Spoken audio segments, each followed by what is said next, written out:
Welcome back. Still taking your phone calls, 412-575-2600 on the Borders and Borders hotline. Tim, you and I were just talking about Andrew Luck a few moments ago.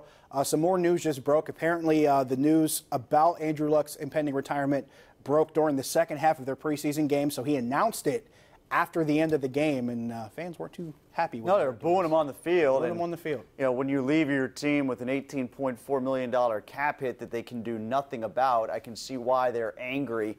I would like to get a little bit more detail as to why. The ticker, you know, you see the bottom of ESPN says that he's emotionally worn down from his injuries.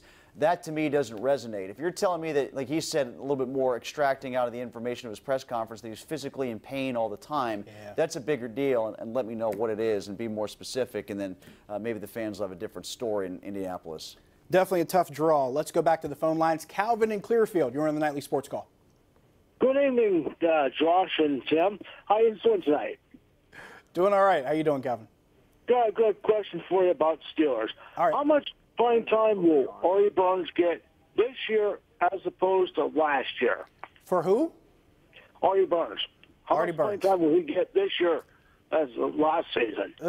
He's going to get less because he's not going to start. That would be my guess. That would be that's where I'm starting. They went and got another corner from Kansas City to take his job, so he will be seeing significantly less time, and that's probably a good thing based on their calculation of what Steven Nelson is going to be versus what Burns was last year. Yeah, it's not how much. It's not is he going to play more or less? It's how much less.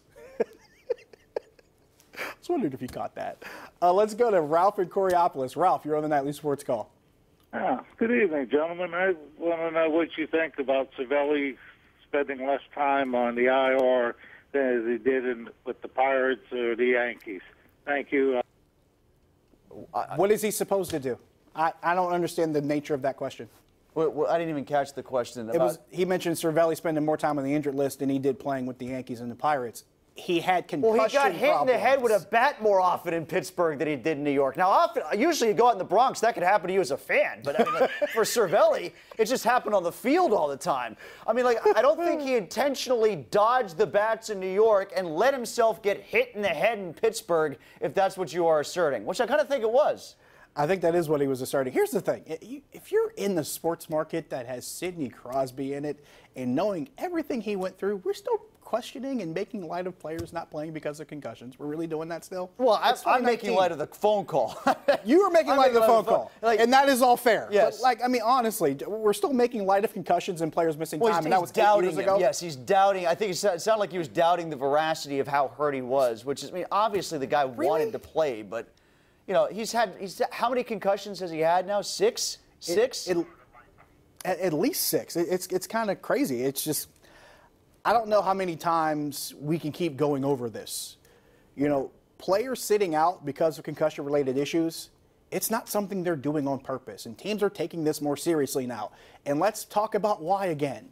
Remember the NFL had that big lawsuit with all those players sued the NFL? And no one else wants that problem anymore. He had, I think, 4 of the concussions here in Pittsburgh, which is probably why he was on the injured list more often. And they're going to take every step to make sure it doesn't happen another time because they don't want to get sued.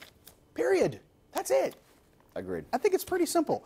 So with all that said, you know, if you want to talk about him having the opportunity immediately to step in and play in Atlanta and whether or not they should have done something sooner, well, if they knew they were going to keep him around, that's a discussion I'm willing to have because I'm wondering just how long he would have been able to play and when they decided that he wasn't going to be a part of next year's plans. Because apparently they had a couple of discussions they already with him. knew that he was not going to be part of next year's plans because his contract was going to be up. And they had discussed this with him that he wasn't going to be a part of next year. So in August, they decided to finally send him on his way.